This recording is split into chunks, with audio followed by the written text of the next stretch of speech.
April 29 ಹಾಗೂ 30ರಂದು ಶ್ರೀ ಲಕ್ಷ್ಮೀ ನರಸಿಂಹಸ್ವಾಮಿ ದೇವಾಲಯದ ಲೋಕಾರ್ಪಣೆ ಇದೆ. ಗುಬ್ಬಿ ತಾಲೂಕಿನ ಕಸಬಾ ಹೋಬಳಿಯ ಚಿಕ್ಕೋನಹಳ್ಳಿ ಗ್ರಾಮದಲ್ಲಿ ಶ್ರೀ ಲಕ್ಷ್ಮೀ ನರಸಿಂಹಸ್ವಾಮಿಯ ನೂತನ ದೇವಾಲಯ ಪ್ರಾರಂಭೋತ್ಸವ ಏಪ್ರಿಲ್ 29 ಮತ್ತು 30ರಂದು ನಡೆಯಲಿದೆ ಎಂದು ಗ್ರಾಮದ ಮುಖಂಡ ಹಾಗೂ ಗ್ರಾಮ ಪಂಚಾಯಿತಿ ಉಪಾಧ್ಯಕ್ಷ ರಾಜಣ್ಣ ತಿಳಿಸಿದರು.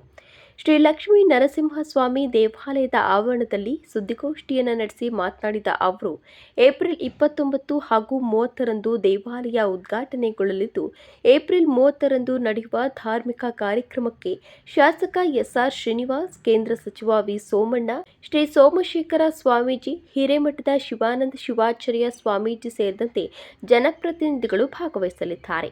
ಭಕ್ತಾದಿಗಳು ಹೆಚ್ಚಿನ ಸಂಖ್ಯೆಯಲ್ಲಿ ಆಗಮಿಸಿ ಧಾರ್ಮಿಕ ಕಾರ್ಯಕ್ರಮದಲ್ಲಿ ಪಾಲ್ಗೊಂಡು ದೇವರ ಕೃಪೆಗೆ ಪಾತ್ರರಾಗಬೇಕೆಂದು ವಿನಂತಿ ಮಾಡಿದರು.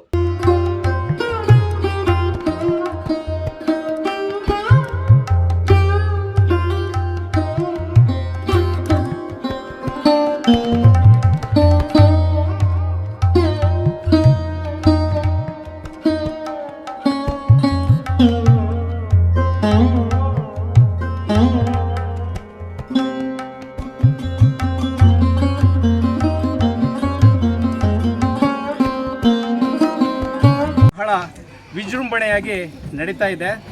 ಈ ಒಂದು ಕಾರ್ಯಕ್ರಮಕ್ಕೆ ಎಲ್ಲ ಗ್ರಾಮಸ್ಥರು ಮತ್ತು ಈ ದೇವಸ್ಥಾನಕ್ಕೆ ಸಹಕರಿಸಿದಂಥವರು ಎಲ್ಲರೂ ಬಂದು ಈ ಕಾರ್ಯಕ್ರಮವನ್ನು ಯಶಸ್ವಿಗೊಳಿಸಬೇಕು.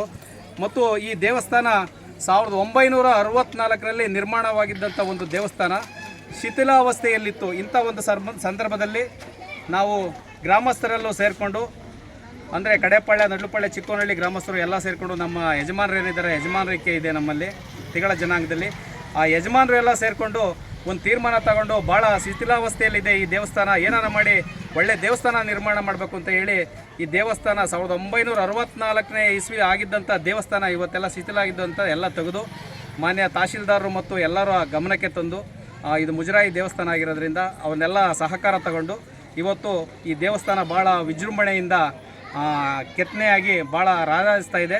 ಈ ದೇವಸ್ಥಾನದ ಎಲ್ಲ ಬಂದಿರತಕ್ಕಂಥ ಭಕ್ತಾದಿಗಳು ಈ ದೇವಸ್ಥಾನದ ಒಂದು ಸತ್ಕಾರ್ಯದಲ್ಲಿ ಎಲ್ಲರೂ ಬಂದು ಈ ಕಾರ್ಯವನ್ನು ಯಶಸ್ವಿಗೊಳಿಸಬೇಕು ಅಂತ ಕೇಳಿಕೊಂಡು, ಮತ್ತು ಈ ಒಂದು ದೇವಸ್ಥಾನ ಜಾಸ್ತಿ ಆಗಿ ನಡೀಬೇಕು ಅಂತಂದರೆ ನಮ್ಮ ಶಾಸಕರ ಸಹಕಾರ ಭಾಳ ಇದೆ. ಶಾಸಕರು 8.5 ಲಕ್ಷ ದುಡ್ಡು ಅನುದಾನವನ್ನು ಇದು ಕೊಟ್ಟಿದ್ದಾರೆ ಮತ್ತು 35 ಲಕ್ಷ ದುಡ್ಡನ್ನು ದೇವಸ್ಥಾನ ಸುತ್ತಲೂ ಕಾಂಕ್ರೀಟ್ ಮಾಡೋದಕ್ಕೆ ಕೊಟ್ಟಿದ್ದಾರೆ. ಆಲ್ರೆಡಿ ಈಗ ಜಲ್ಲಿ ಹಾಕ್ಯಾರೆ, ಸಮಯ ಇಲ್ಲ, ಕಾರಣ ಇಲ್ಲ, ಸಮಯ ಇಲ್ಲ ಆದ್ದರಿಂದ ನಾವೇ ಒಂದು ಕಾಂಕ್ರೀಟ್ ಒಂದು 2 ದಿನ ಲೇಟಾಗಿ ಹಾಕಿ ಎಲ್ಲ ಜಲ್ಲಿ ಹಾಕಿ, ಅದೇ ರೀತಿ ಜಲ್ಲಿ ಹಾಕಿ ರೋಲ್ ಮಾಡಿಕೊಟ್ಟಿದ್ದಾರೆ. ಮತ್ತು ನಮ್ಮೂರಿಗೆ ಒಂದು 130 ಕೋಟಿ ಒಂದು ರಸ್ತೆಯನ್ನು ಸಹ ಆಡ್ಕೊಟ್ಟಿದ್ದಾರೆ. ಇವತ್ತು ಹೆಚ್ಚಿನ ಸಹಕಾರ ಶಾಸಕರದಾಗಿರುತ್ತದೆ. ಮತ್ತು ಅದು ಬಿಟ್ಟು ನಮ್ಮೆಲ್ಲ ಗ್ರಾಮಸ್ಥರು ಸೇರಿ ಈ ದೇವಸ್ಥಾನವನ್ನು ಒಳ್ಳೆಯ ರೀತಿಯಿಂದ ನಿರ್ಮಾಣ ಮಾಡಿದ್ದೀವಿ.